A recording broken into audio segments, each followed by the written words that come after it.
Buenos días para todos. Es un placer estar aquí en nombre de la Universidad Santo Tomás. Cuando me dijeron, oígame, hay un congreso de Laura Montoya, UPEG. Como usted es jericuano, vaya. Sí, yo nací en Jericó, igual que la madre Laura. Y entonces se supone que todo aquel que nace en Jericó o que nace en alguna región donde madre Laura estuvo presente, uno sabe todo. Y yo dije, ¿en qué lío me metí? ¿O en qué lío me metieron?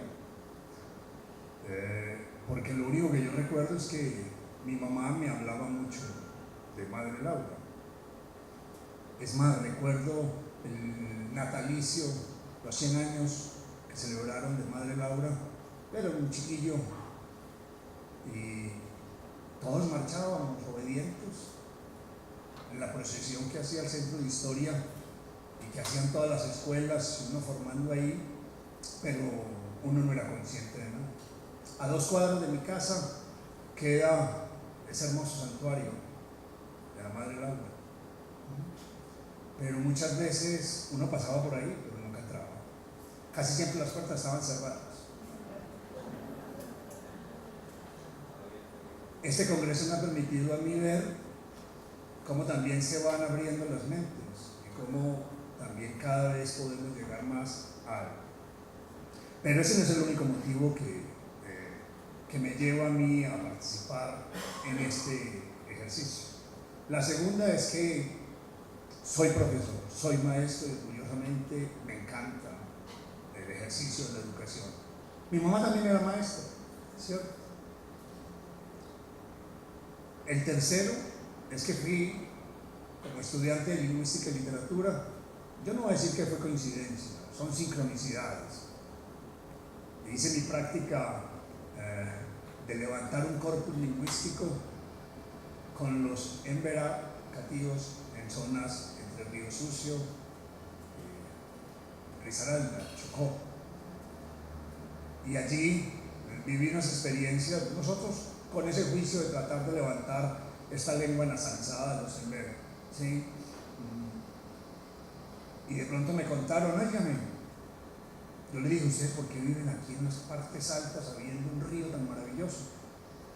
¿Y ustedes por qué pasan tantas dificultades si pudiesen alimentarse de la pesca? Y me dijeron, no, es que eso es de los colonos, el río es de los colonos. En la ingenuidad, como nos caracteriza a todos, yo dije, bueno, el río no es de todos, el río no es de los colonos, el río es de todos. Seguimos trabajando, al día siguiente una manifestación de indígenas. Todos extendían la mano y decían, págame. ¿Y eso qué pasa? Sí, los colonos dicen que ustedes vienen a robarnos la lengua. Eso no demoró nada. Mientras nosotros estábamos tratando de levantar un corpus lingüístico, ¿sí?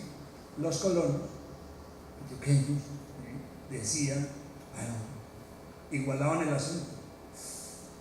Cómo nos desembarazábamos de tremenda situación. Pero yo no sabía que hoy iba a estar aquí hablando de madre Laura y recorriendo eso. Otro motivo es que pertenezco a un grupo de investigación en la Universidad de Santo Tomás que lleva por nombre Antón de Montesinos, ¿sí? Eso es mucho nombre, eso es mucha responsabilidad para América y es mucha responsabilidad para nosotros los maestros y para todos los que nos dedicamos al oficio de querer hacer algo. Y allí, después dije yo, oiga,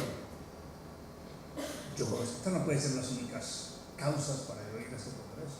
Dije, pues también hay uno que es que como persona, como colombiano, como maestro, estoy, no sé si ustedes, creo que también, en una gran deuda al no elevar mi grito por los indígenas y los desamparados de América Latina. Entonces hoy, en el marco de este primer Congreso Internacional de Laura Upegui, Visiones y Razones, y en coincidencia con esta maravillosa institución de educación superior, lugar en donde se realiza este encuentro y que va a cumplir 80 años, quiero recordar al padre Manuel José Sierra, uno de los fundadores de la Pontificia Universidad Bolivariana, quien le dijo a Laura Montoya en su momento: hágame una lista de los motivos que tiene para lanzarse a esa empresa de convertir a los indios.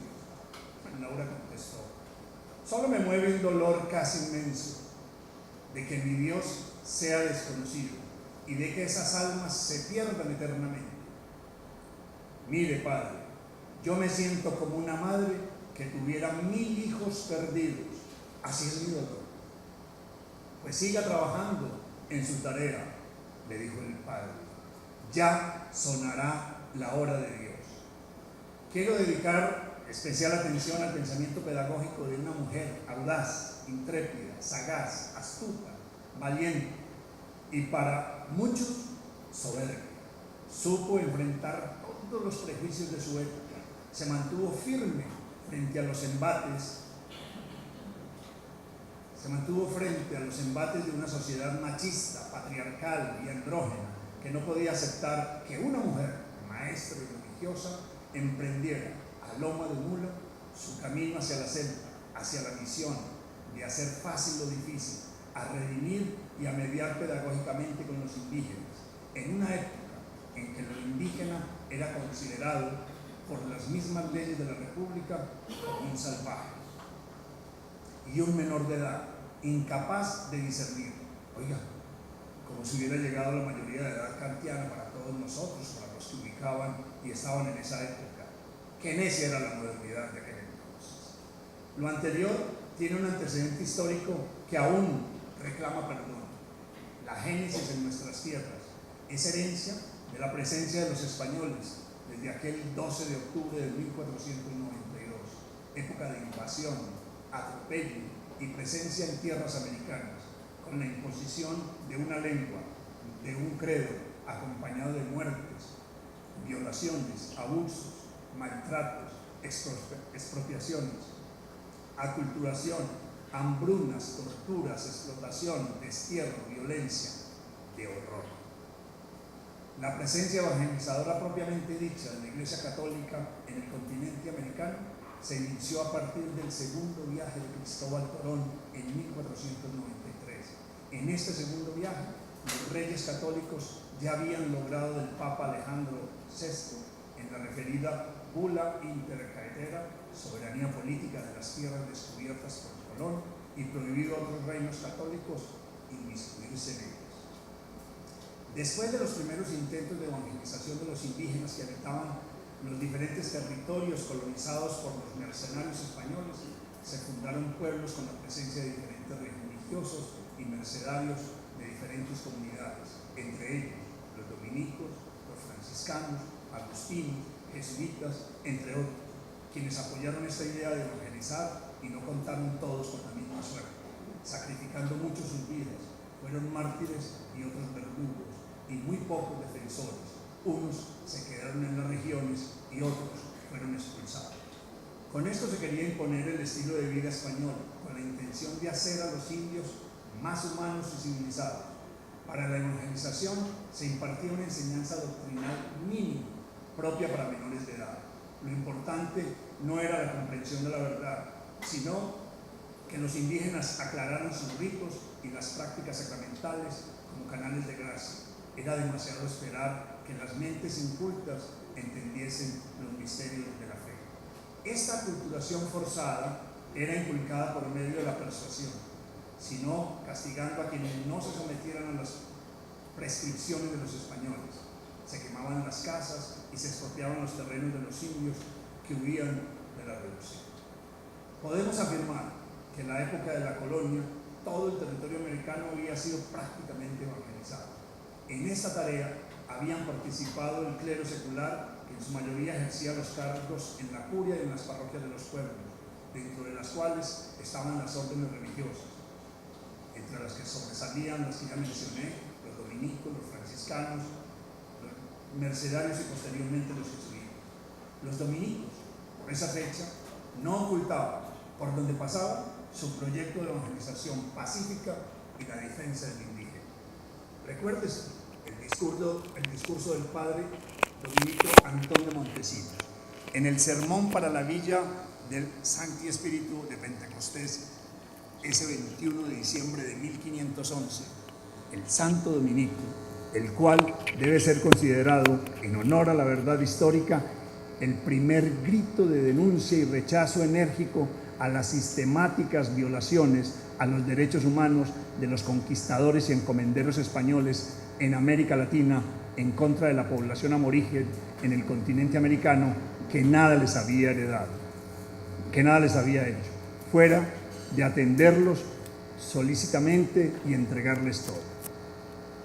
El fray dominico se paró en el púlpito de la iglesia de la isla e increpó a los sorprendidos feligreses peninsulares con estas palabras, según el relato de fray Bartolomé de las Casas en Historia de las Indias, la cual, por la importancia que reviste, me permito transcribir.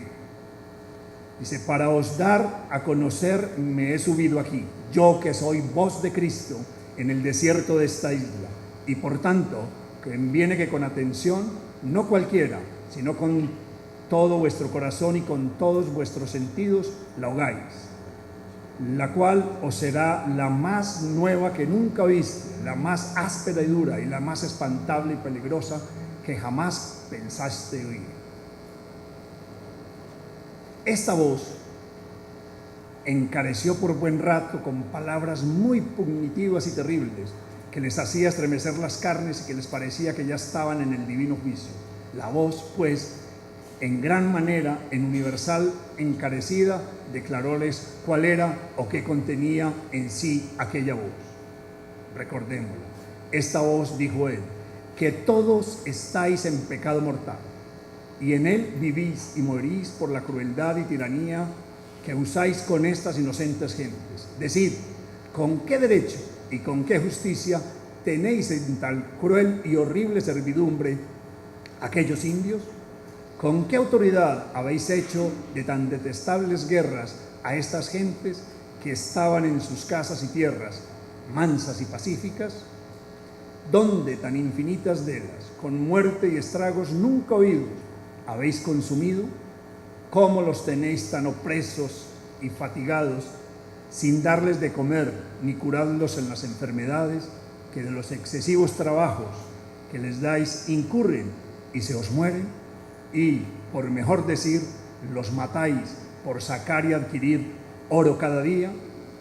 ¿Y qué cuidado tenéis de quien los doctrine y conozcan a su Dios y Criador, sean bautizados, oigan misa, guarden las fiestas y domingos?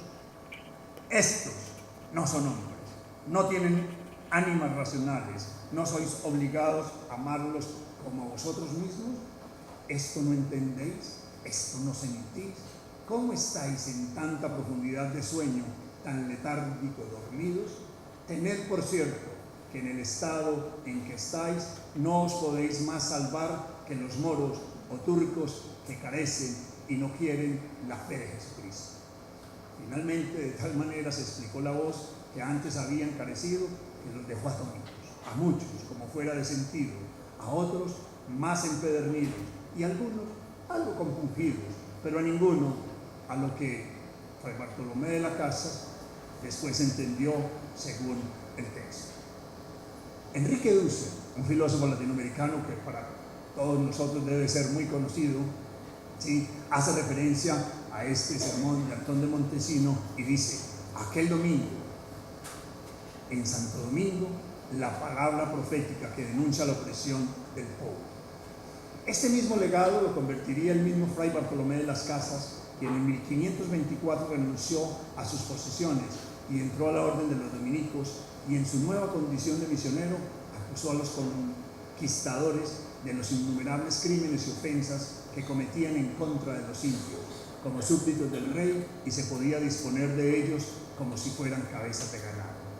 En un primer momento, de las Casas se entera de los atropellos cometidos contra los indígenas por medio de las denuncias de fray Antón de Montesino que hacía en sus sermones. Posteriormente, de las Casas pasa a ser testigo directo de los crímenes españoles cuando presencia los que se conoce como la matanza de Caonao. De acuerdo con el mismo fraile, los españoles llegaron a este poblado liderados por el conquistador Pánfilo de Narváez, cuando los nativos, movidos por la curiosidad y el asombro, salieron a recibirlos, los conquistadores, sin mediar palabra, desvainaron sus espadas y asesinaron a sangre fría a hombres, mujeres y niños. Las atrocidades presenciadas por De las Casas lo motivaron a regresar a España e iniciar una cruzada en defensa de los derechos de los indígenas, de acuerdo con Oviedo.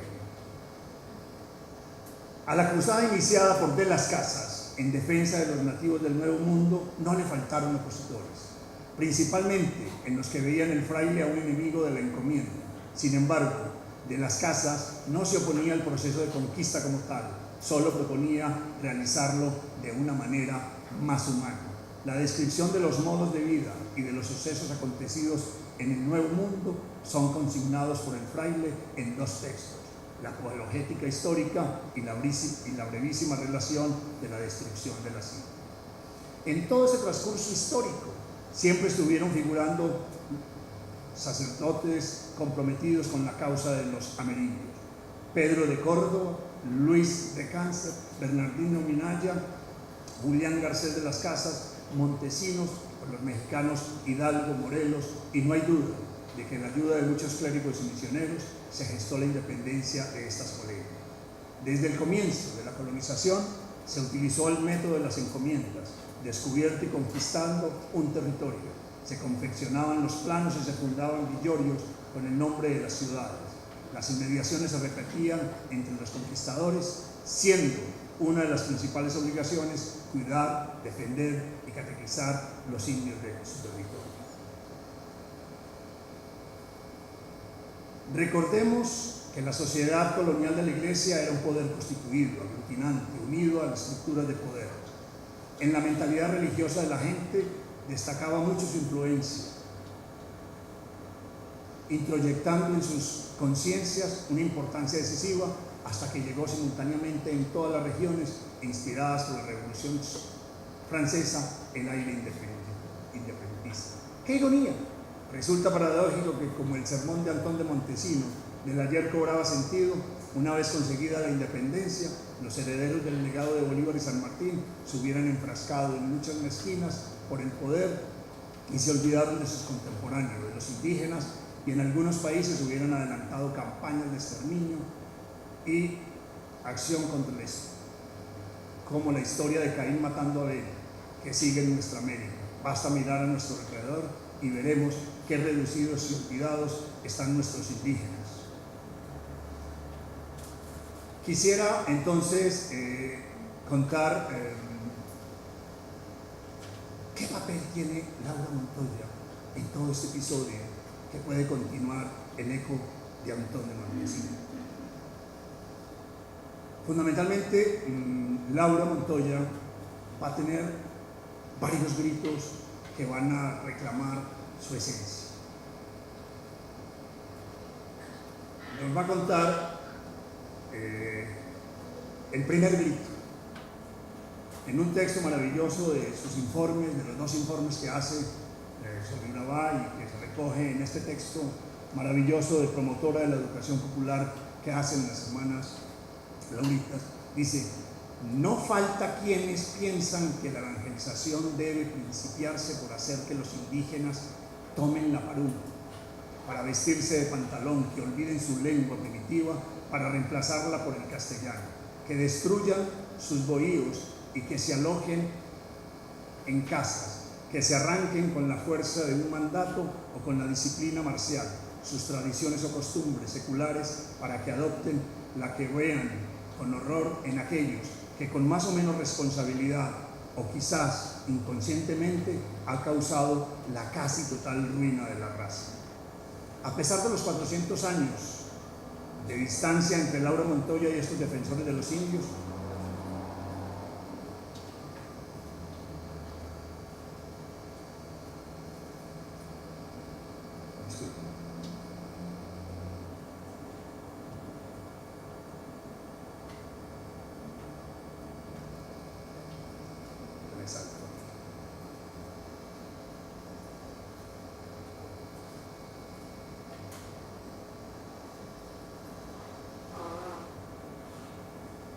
a pesar de la distancia que Laura Montoya participa activamente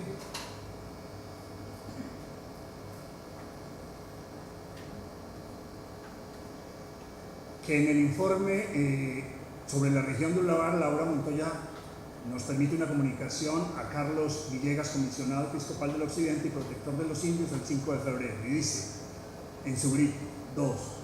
Es carga demasiado pesada para una mujer que apenas alcanza a estar en la altura de sus deberes de maestra.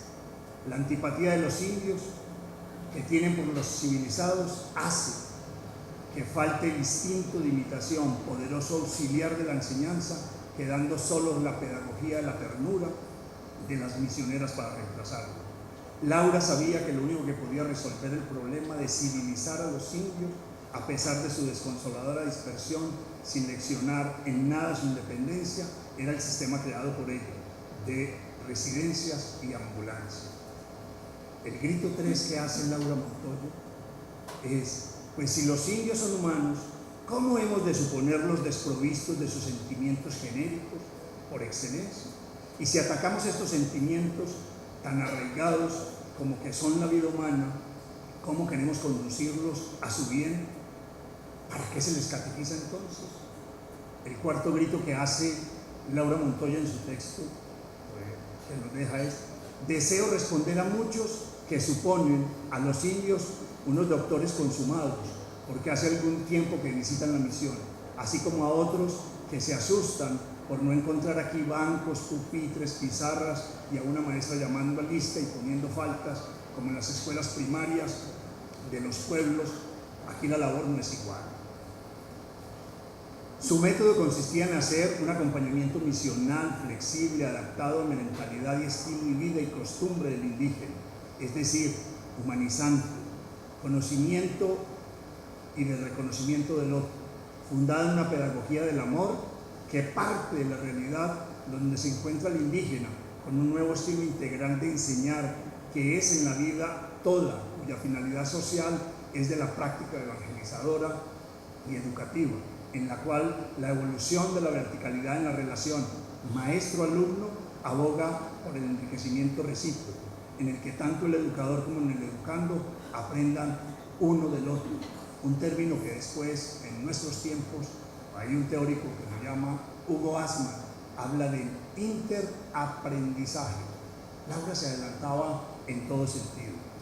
Una de las mayores riquezas que ofrece el método de Laura Montoya en su forma de concebir el encuentro con los indígenas, pues así queda evidencia en su agudeza etnográfica, antropológica y por qué no lingüística, es tan destacable como la función religiosa. Si bien el propósito de evangelizar seguía manteniendo la esencia que había tenido desde la colonia, Laura pone en escena una nueva tolerancia de apertura ideológica y el respeto por la cultura indígena.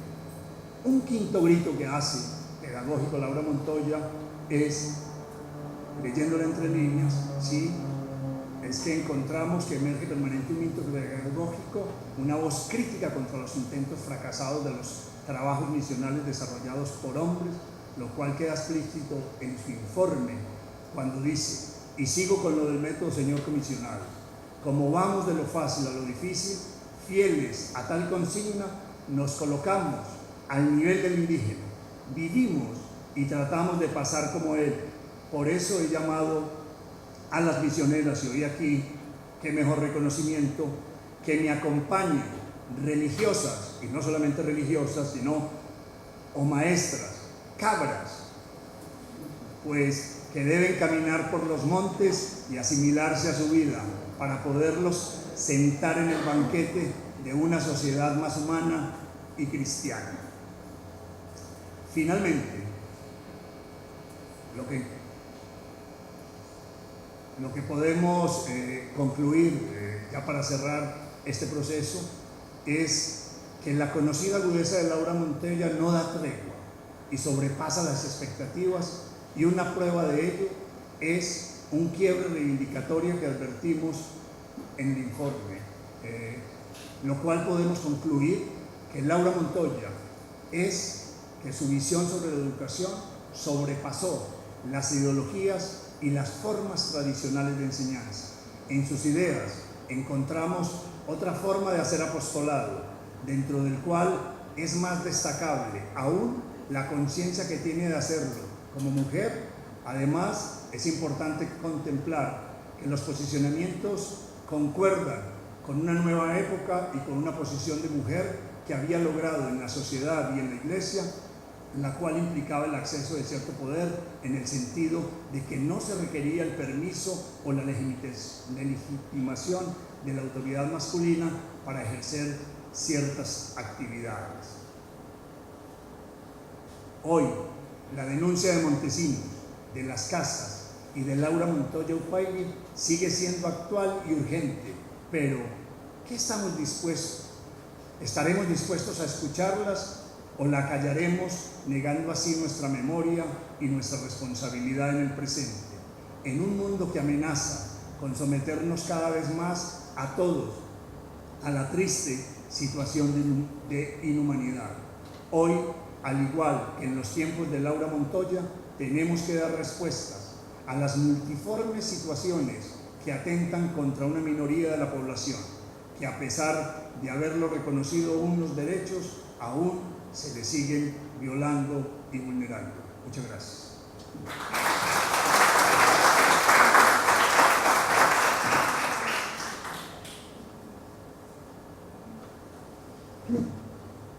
Muchas gracias al profesor Rubén Darío.